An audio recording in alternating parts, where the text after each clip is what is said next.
Dear baseball, thank you for some of the greatest moments that I have ever experienced, for bringing me relationships with brothers that will last my entire life, for giving me purpose and a dream to chase, for teaching me patience and humility, for showing me the unconditional support of coaches and mentors.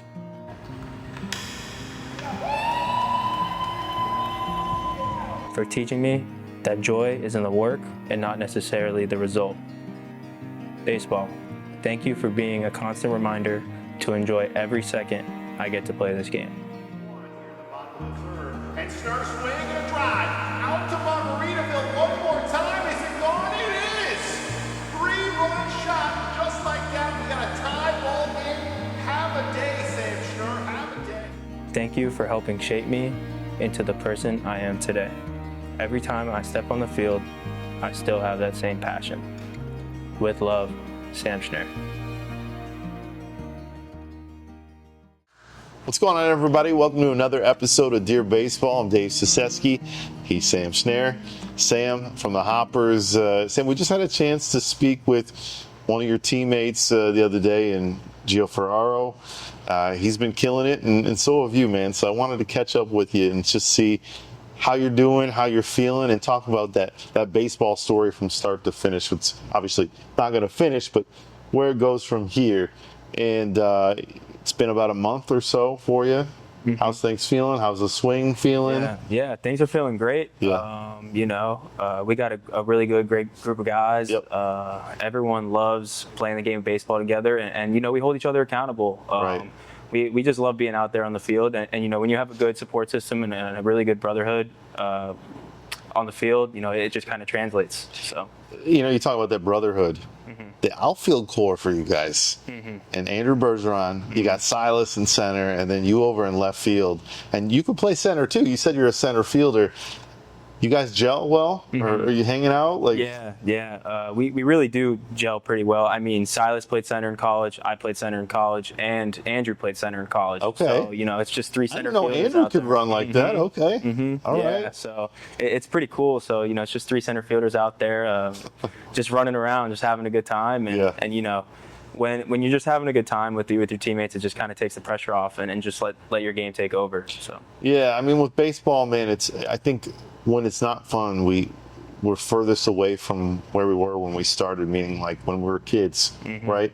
If we can still be a kid out there mm-hmm. as an adult, mm-hmm. right, which is hard to mix sometimes, and have fun with the game, not just a job, that's when we know, hey, this is what we're supposed to be doing. But sometimes we get caught up in that. I want to start from the beginning for you. Yeah. When you were a kid, who put that fire in you to have you play baseball? Was there anyone that you used to watch?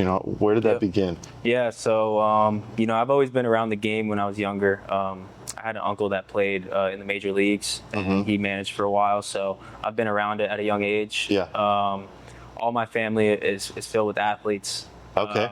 How many? I think 8 of us, yeah. Oh, so okay. all the girls are playing volleyball, and my other 2 cousins, they played basketball in college. Nice. And I actually chose baseball, so I played basketball in high school, and okay. I took the baseball route.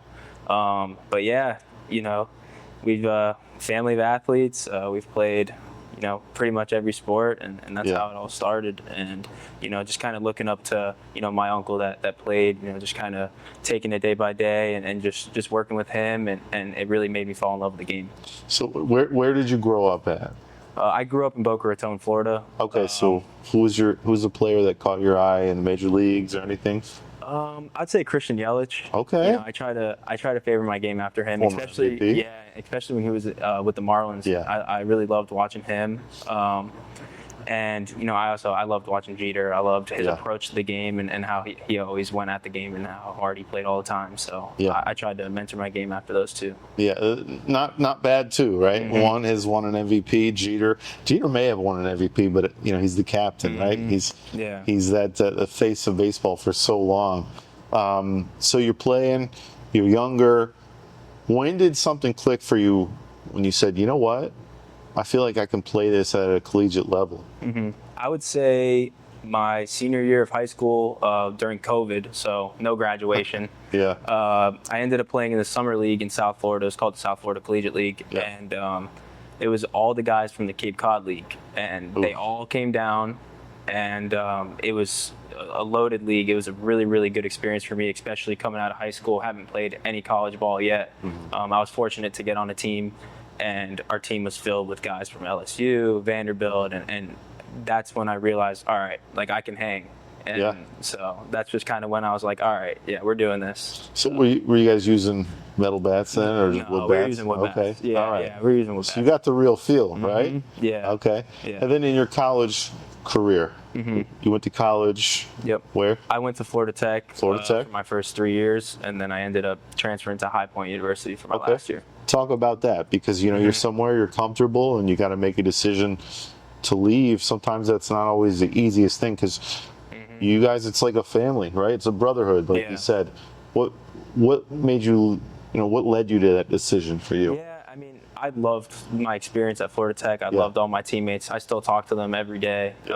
We have a really good relationship. We have a big group chat, so it's pretty cool just to be able to talk to them every day. But just taking a gamble and betting on myself.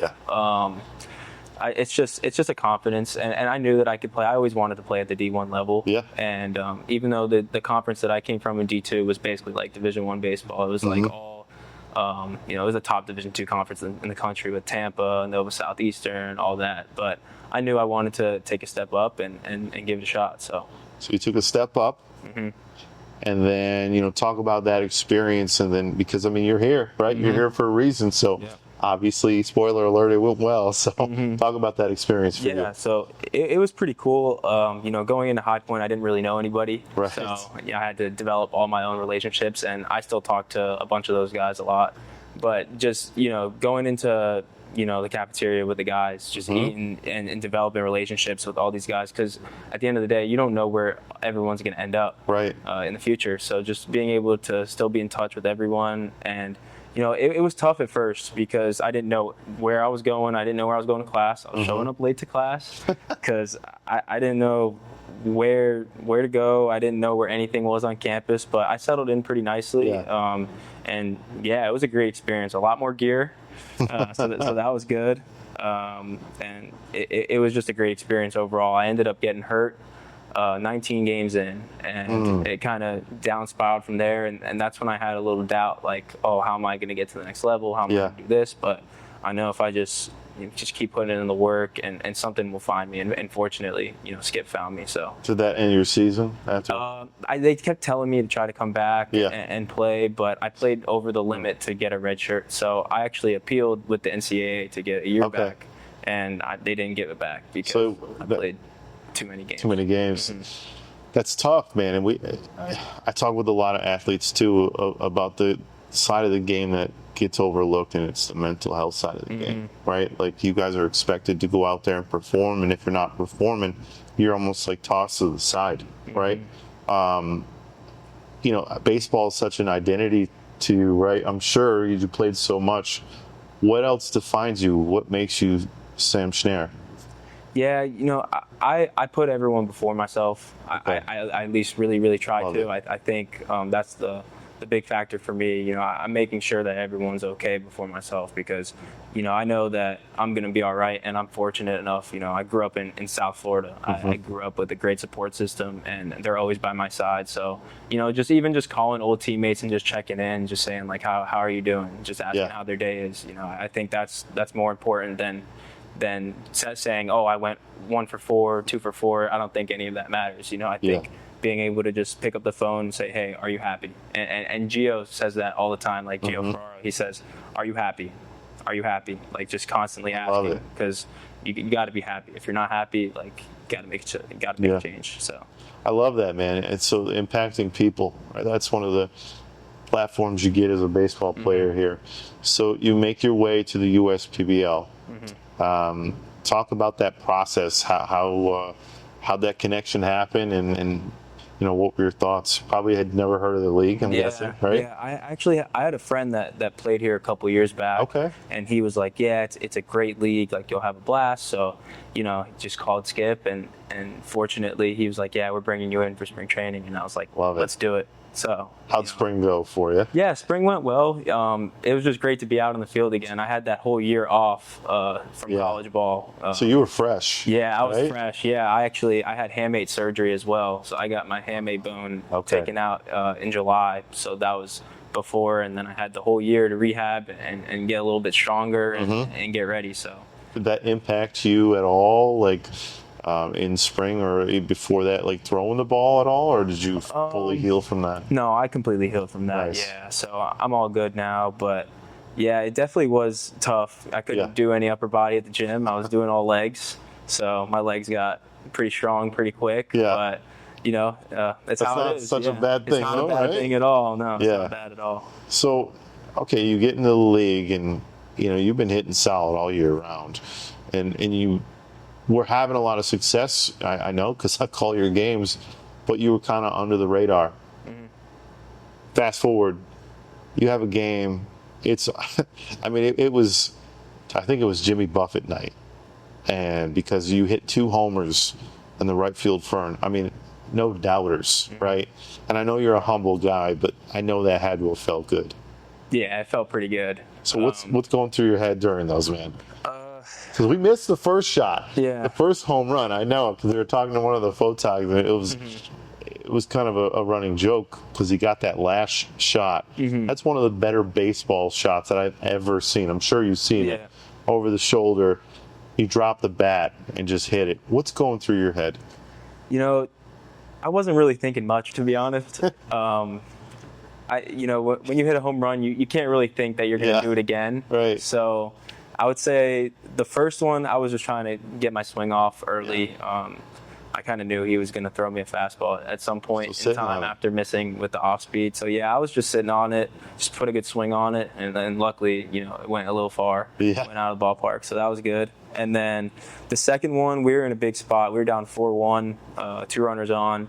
I was in a 2-1 count, and I just kind of knew what pitch was coming just from the fact of, he was missing with this, he was missing with that. I might know slider's coming, so after he threw it for a strike. So I was like, all right, I'm just going to sit on the slider here, see if he throws it. And he threw it and just put a good swing on it. Yeah. Were you trying to go to right field with that swing? Just naturally. Yeah. I like to stay left center. I like to think left center. I like to think middle, and then if I see something that hangs, go out and get it and put a good swing on it. So yeah. So you're in the USPBL, obviously. I know you're a humble guy, but things are going well, and we got a lot of baseball left to play.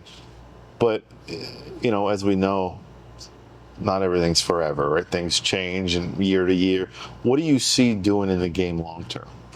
I definitely want to stay around the game. Yeah. I'd like to play as long as possible. I'm young, How old are you? I'm 20. I just turned 23. He's so, young. I'm young.